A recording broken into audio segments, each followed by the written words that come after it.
Hey guys, कैसे हैं आप सब। मैं रितिका रस्तोगी आप सबका हमारे YouTube चैनल एमिनेंस क्लासेस पर स्वागत करती हूं। दोस्तों, आज हम स्टार्ट करने वाले हैं क्लास 10th NCERT से chapter number 8 introduction to trigonometry. इससे पहले मैंने चैप्टर नंबर 2 पॉलिनोमियल्स कंप्लीट करा दिया है। अगर आपने वो वीडियोस अभी तक नहीं देखे हैं तो मैं ऊपर आई बटन में उसका लिंक दे दूंगी, आप प्लीज जाके पहले वीडियोस देख लीजिए।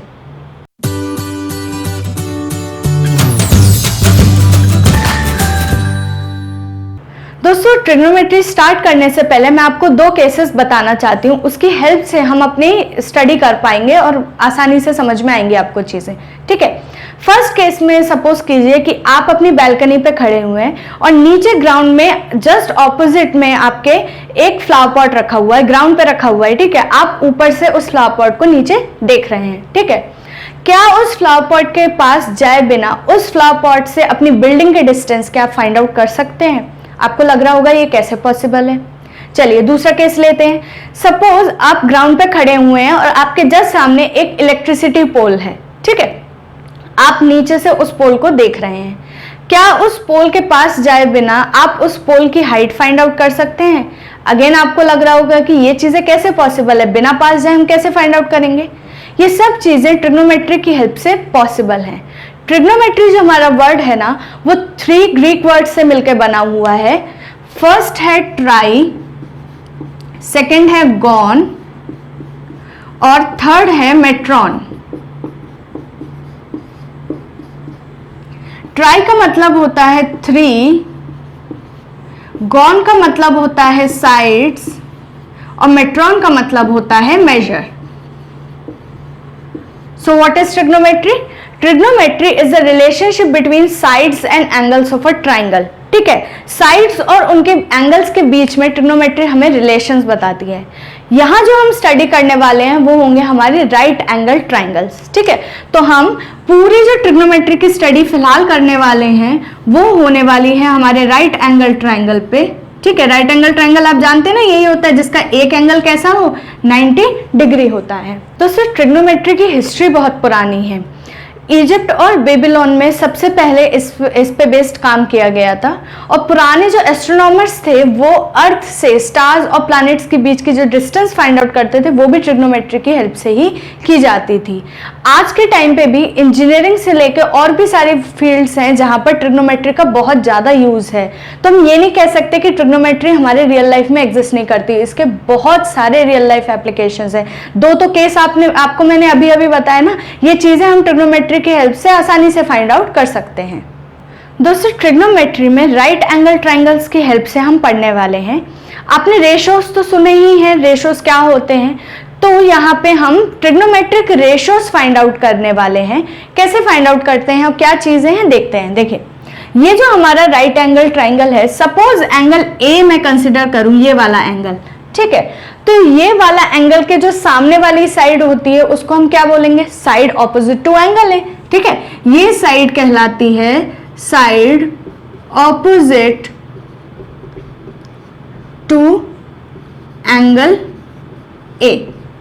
ठीक है, ये side opposite to angle A जो है इसको हम दूसरे वर्ड्स में परपेंडिकुलर भी बोल सकते हैं। ठीक है, तो एंगल ए के लिए BC परपेंडिकुलर का काम करेगी। ठीक है, तो इसके लिए दूसरा वर्ड हम यूज कर सकते हैं परपेंडिकुलर।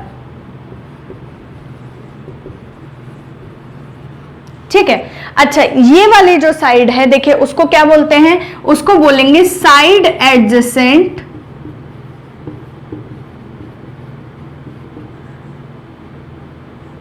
To angle A. ये क्या कहलाएगी, साइड एडजेसेंट। एडजेसेंट वर्ड का मीनिंग क्या होता है, उसके बगल से, उसके साथ में। ठीक है, तो देखिए ये एंगल ए इसकी हेल्प से बन रहा है ना, इसके साथ में बन रहा है, इसलिए हम इसे बोल रहे हैं side adjacent to angle A. देखिए ये जस्ट इसके ऑपोजिट है इसलिए इसको साइड ऑपोजिट बोला, और ये एंगल जो एंगल ए है वो इसकी हेल्प से ही बन पा रहा है, इसलिए बोल रहे हैं साइड एडजेसेंट, मतलब ए के एडजेसेंट, ए के बगल में है ये साइड। ठीक है, इसको दूसरे वर्ड्स में हम बेस भी बोलते हैं। ठीक है, देखिए जो ट्रिग्नोमेट्रिक रेशियोज होते हैं ना वो एक्यूट एंगल्स के लिए ही कैलकुलेट किए जाते हैं, इसके लिए हम नहीं कैलकुलेट करेंगे ये रेशियोज। ठीक है, कैलकुलेट होगा या तो इस एंगल ए के लिए या फिर इस एंगल सी के लिए, ठीक है। अच्छा, ये जो एंगल सी है, अगर इसके लिए क्या ये साइड एडजेसेंट ही रहेगी? नहीं, इंटरचेंज हो जाएंगी चीजें, क्योंकि देखो सी के लिए तो ये side opposite to angle C हो जाएगी ना, तो सी के केस में ये वाली साइड ए बी जो है ये परपेंडिकुलर का काम करेगी, और सी के केस में जो ये वाली साइड है जो कि ए के लिए परपेंडिकुलर का काम कर रही है, पर सी के लिए वो बेस का काम करेगी, मतलब side adjacent to angle C का काम करेगी। और ये तो आप सब लोग जानते ही हैं, ये क्या होता है हमारा हाइपोटेन्यूज।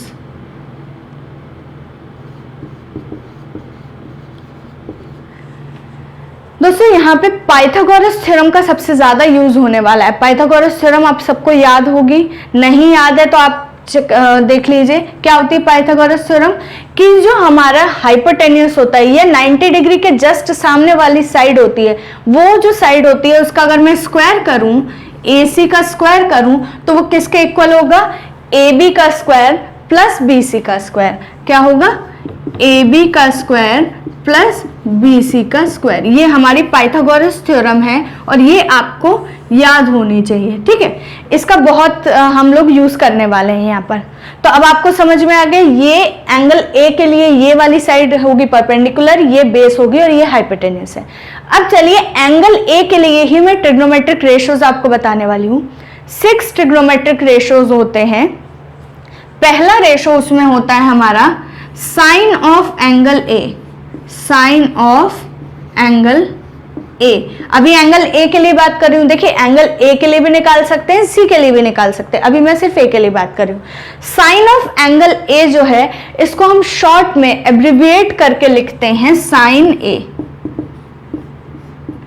ठीक है। मतलब साइन ए कहीं पे लिखा हो इसका मतलब होगा साइन ऑफ एंगल ए।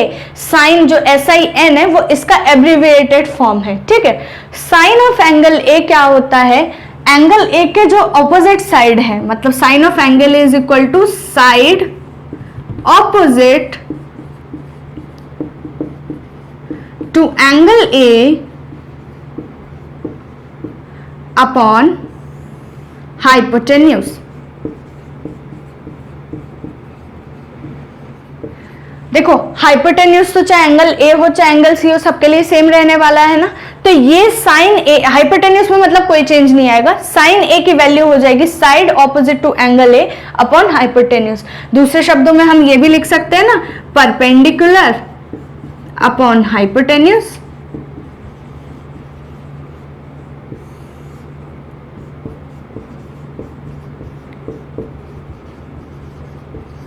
ठीक है। परपेंडिकुलर को हम शॉर्ट में P से भी डिनोट कर सकते हैं, बेस को शॉर्ट में B से डिनोट कर सकते हैं और हाइपोटेन्यूज को शॉर्ट में H से डिनोट कर सकते हैं। तो साइन ऑफ एंगल क्या बन गया? P अपॉन H, ठीक है। अगर मैं AB साइड्स के टर्म्स में लिखना चाहूं तो कैसे लिखूंगी? BC upon AC। कैसे लिखूंगी? BC upon AC। ये मेरा क्या हो गया? Sine of angle A. मतलब ये सारे लिखने के सिर्फ तरीके हैं, जहां जैसी जरूरत पड़े उस अकॉर्डिंग आपको लिखना होता है। कहीं पे सिर्फ परपेंडिकुलर अपॉन हाइपोटेन्यूज की जरूरत पड़े तो ऐसे लिख देना, और अगर साइड्स के टर्म्स में लिखना हो तो देखिए लैंग्वेज में नहीं लिखते हैं, लैंग्वेज में ज्यादा टाइम लगेगा ना, इसलिए शॉर्ट में ऐसे लिखेंगे अपन। क्या लिखेंगे? ए के ऑपोजिट जो साइड है BC और अपॉन में क्या आ जाएगा? हाइपोटेन्यूज AC, ठीक है। रेशो ही आ गया। ये हमारा पहला ट्रिग्नोमेट्रिक रेशो है। दोस्तों दूसरा ट्रिग्नोमेट्रिक रेशो है हमारा cosine, cosine of angle A. देखिए एक ट्राइंगल, उसमें कोसाइन ऑफ एंगल ए, इसको हम लिखते हैं शॉर्ट में कॉस ए, ठीक है। कॉस ए का मतलब होता है कोसाइन ऑफ एंगल ए। ये क्या होता है? ये इक्वल होता है side adjacent to angle A upon hypotenuse, ठीक है। इसको आप दूसरे वर्ड्स में लिखना चाहे तो हम क्या लिखेंगे? देखिए side adjacent to angle A कौन सा है? बेस है हमारा, तो ये लिखा हमने बेस अपॉन हाइपोटेन्यूज। अगर साइड्स के टर्म्स में लिखना चाहे मतलब ए बी बी सी इसके टर्म्स में, तो देखिए बेस क्या है मेरा ए बी और हाइपोटेन्यूज क्या है ए सी, तो ये इक्वल हो जाएगा ए बी अपॉन ए सी, है ना। और बेस अपॉन हाइपोटेन्यूज इसके अगर शॉर्ट लेटर्स में लिखना चाहे तो क्या हो जाएगा बी अपॉन एच, ठीक है। तो कॉस ऑफ ए क्या हो जाएगा बी अपॉन ए एच, मतलब बेस अपॉन हाइपोटेन्यूज। दोस्तों तीसरा जो ट्रिग्नोमेट्रिक रेशो है वो कहलाता है टेंजेंट ऑफ एंगल ए, ठीक है। शॉर्ट में इसको लिखते हैं tan ए, ठीक है, tan ए। अब ये क्या होता है, ये होता है हमारा side opposite to angle A upon side adjacent to angle A, side adjacent to angle A, ठीक है। अब यहां पे अगर मैं इसको परपेंडिकुलर बेस इस टर्म्स में लिखना चाहूं तो देखो क्या होगा, साइड ऑपोजिट मतलब होता है परपेंडिकुलर, और अपॉन में क्या आ जाएगा, देखो साइड एडजेसेंट कौन सा होता है बेस, तो ये नीचे आ गया बेस, ठीक है। अब इसको अगर ट्राइंगल की साइड्स के फॉर्म में लिखूं तो देखो साइड ऑपोजिट कौन सा है BC और साइड एडजेसेंट कौन सा है AB, तो ये हो गया BC अपॉन AB, ठीक है। और इसके शॉर्ट टर्म्स में लिखना चाहूं तो क्या हो गया perpendicular upon base P upon B, ठीक है। तो ये हमारा हो गया तीसरा ट्रिग्नोमेट्रिक रेशो। चलिए दोस्तों अब देखते हैं fourth trigonometric ratio. Fourth ratio है हमारा कोसिकेंट, कोसिकेंट ऑफ एंगल ए, जिसको शॉर्ट में हम लिखते हैं कोसेक ए, ठीक है, इसको लिखते हैं कोसेक ए। अब ये क्या होता है, इसमें जो आपने साइन वाला लिखा था ना, जस्ट उसका रेसिप्रोकल कर दीजिए तो हमारा कोसेक ए मिल जाता है। साइन क्या था, side opposite to angle A upon hypotenuse, reciprocal करेंगे तो हाइपोटेन्यूज नीचे से ऊपर आ जाएगा और ये चीज अपॉन में चले जाएगी, तो कोसेक ए क्या होगा hypotenuse upon side opposite to angle A, ठीक है। दूसरे शब्दों में लिखें तो क्या होगा हाइपोटेन्यूज अपॉन परपेंडिकुलर। देखिए ये जो फॉर्मूला होता है ना, ये एक जनरल फॉर्मूला होता है हर एंगल के लिए, कोई भी ट्राइंगल उठा लीजिए, कहीं का भी एंगल उठा लीजिए, सब पे ही अप्लाई हो जाएगा। बस डिफरेंस क्या आएगा, अब ए के लिए परपेंडिकुलर का काम BC कर रही है तो यहाँ पे BC लिखना पड़ेगा, और अगर एंगल सी लेंगे तो उसके लिए परपेंडिकुलर का काम ए भी करेगी तो वहां ए भी लिख देना। ये फॉर्मूला नहीं चेंज होगा, ये चीज चेंज हो सकती है क्योंकि देखो side opposite to angle A की जगह पे एंगल सी लिख देंगे वहां पे, है ना, अगर एंगल चेंज करते हैं तो। बट ये फॉर्मूला जो ऐसा है ये कभी चेंज नहीं होने वाला, ठीक है।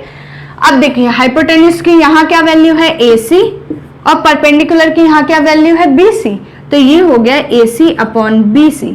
इसके टर्म्स में लिखें तो क्या हो जाएगा H अपॉन P, ये मिल गया मुझे कोसिकेंट।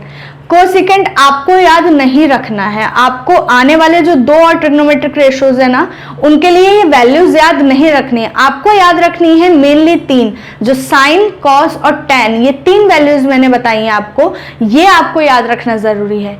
साइन का जब रेसिप्रोकल मिलेंगे तो करेंगे तो आपको ये कोसेक ए मिल जाने वाला है। देखिए पांचवा ट्रिग्नोमेट्रिक रेशो है हमारा secant, secant of angle A, abbreviated form है इसका सेक ए, ठीक है।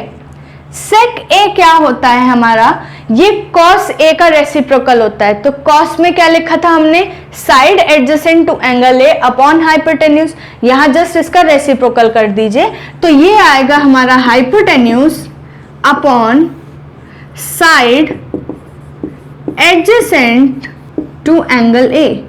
दूसरे वर्ड्स में लिखें तो क्या होगा, हाइपोटेन्यूज अपॉन बेस, ठीक है। हाइपोटेन्यूज क्या है AC और बेस क्या है AB, तो ये हो गया AC अपॉन AB, और नहीं तो ऐसे शॉर्ट में लिखेंगे तो क्या होगा H अपॉन B, ठीक है।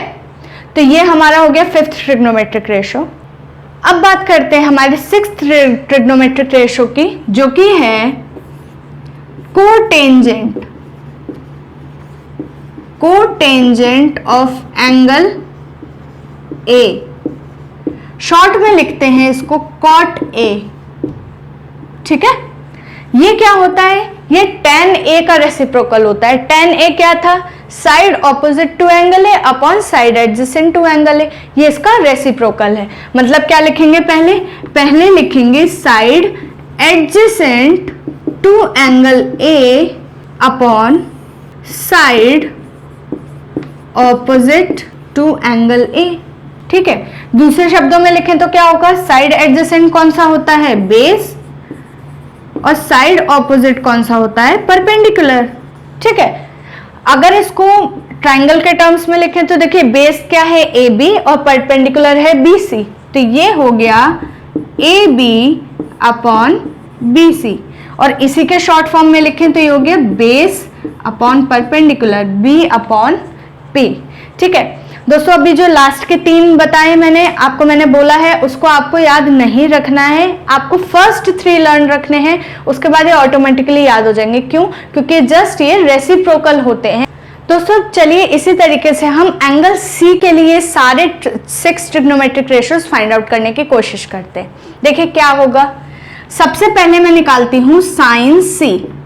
ठीक है, साइन सी अगर मैं देखूं तो साइन सी, अब मैं क्या है पूरी लैंग्वेज में नहीं लिख रही हूं, शॉर्ट में लिखते हैं। तो साइन सी क्या होगा, साइन क्या होता है हमारा एक्चुअल में, वो होता है परपेंडिकुलर अपॉन हाइपोटेन्यूज। तो एंगल सी के लिए परपेंडिकुलर का काम क्या कर रहा है, साइड ए बी।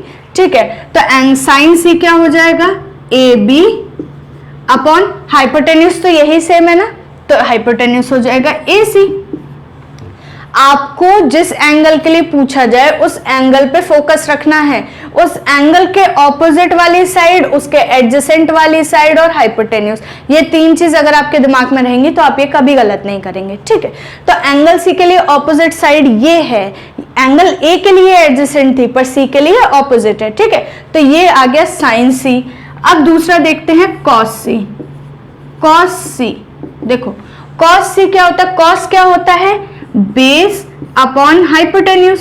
ठीक है, तो देखिए सी, ये जो एंगल सी है उसके लिए बेस का काम क्या कर रहा है, बेस वो होता है जो उस एंगल को बनाने में हेल्प करे, तो सी बनाने में बी सी हेल्प कर रहा है ना, तो इसलिए बी सी बेस होगा, बी सी। और हाइपोटेन्यूज क्या होगा, हाइपोटेन्यूज तो हमारा ए सी है, वही रहने वाला है, तो ये हो गया ए सी। ठीक है, अब देखिए तीसरा ट्रिग्नोमेट्रिक रेशो tan सी। tan सी क्या होता है, देखिए tan क्या होता है, परपेंडिकुलर अपॉन बेस। ठीक है, ये आएगा परपेंडिकुलर अपॉन बेस। परपेंडिकुलर क्या है सी के लिए, सी के लिए ए बी काम कर रहा है परपेंडिकुलर का और बी सी काम कर रहा है बेस का, तो ये हो गया A B upon B C. ठीक है, देखिए अब fourth trigonometric ratio, fourth trigonometric ratio हमारा होता है कोसेक सी। कोसेक सी क्या हो जाएगा, देखिए ये होता है हमारा साइन का रेसिप्रोकल। तो साइन क्या होता है, परपेंडिकुलर अपॉन हाइपोटेन्यूज, तो कोसेक क्या हो जाएगा, हाइपोटेन्यूज अपॉन परपेंडिकुलर, मतलब h अपॉन p। अब c के लिए भी हाइपोटेन्यूज तो ac ही रहने वाला है, तो ये लिखा है ac, और c के लिए परपेंडिकुलर है ab, तो ये लिख दिया ab। ठीक है, अब फाइंड आउट करते हैं फिफ्थ ट्रिग्नोमेट्रिक रेशो, जो कि है हमारा सेक सी, है ना।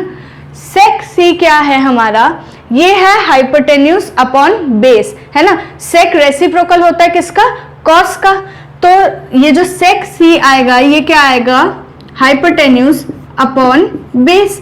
अब एंगल सी के लिए हाइपोटेन्यूज है हमारा ये ए सी, और बेस क्या काम कर रहा है, बी सी, तो यहां लिखेंगे ए सी और अपॉन में लिखेंगे बी सी। ठीक है, सिक्स्थ ट्रिग्नोमेट्रिक रेशो है हमारा कॉट सी, है ना। कॉट सी क्या होता है, बेस अपॉन परपेंडिकुलर, है ना, बेस अपॉन परपेंडिकुलर, तो ये हो गया बी अपॉन पी। बेस का काम क्या कर रहा है सी के लिए, देखिए बी सी, और परपेंडिकुलर का काम कर रहा है ए बी, तो ये हो गया B C upon A B. ये आ गए हमारे सारे ट्रिग्नोमेट्रिक रेशियोज एंगल सी के लिए। आज के वीडियो में बस इतना ही। नेक्स्ट वीडियो में मैं कुछ एग्जाम्पल सॉल्व करके बताने वाली हूँ और साथ में एक ऐसी ट्रिक बताने वाली हूँ जिससे आप ये जो साइन कॉस टैन के फॉर्मूलेज है बड़ी आसानी से याद रख सकते हैं। तो मेरे साथ बने रहिए और चैनल को सब्सक्राइब कीजिए और बेल आइकन को हिट कीजिए ताकि जब भी मैं न्यू वीडियो अपलोड करूँ तो आप नोटिफाइड हो जाए। Thank you and have a wonderful day. Bye bye.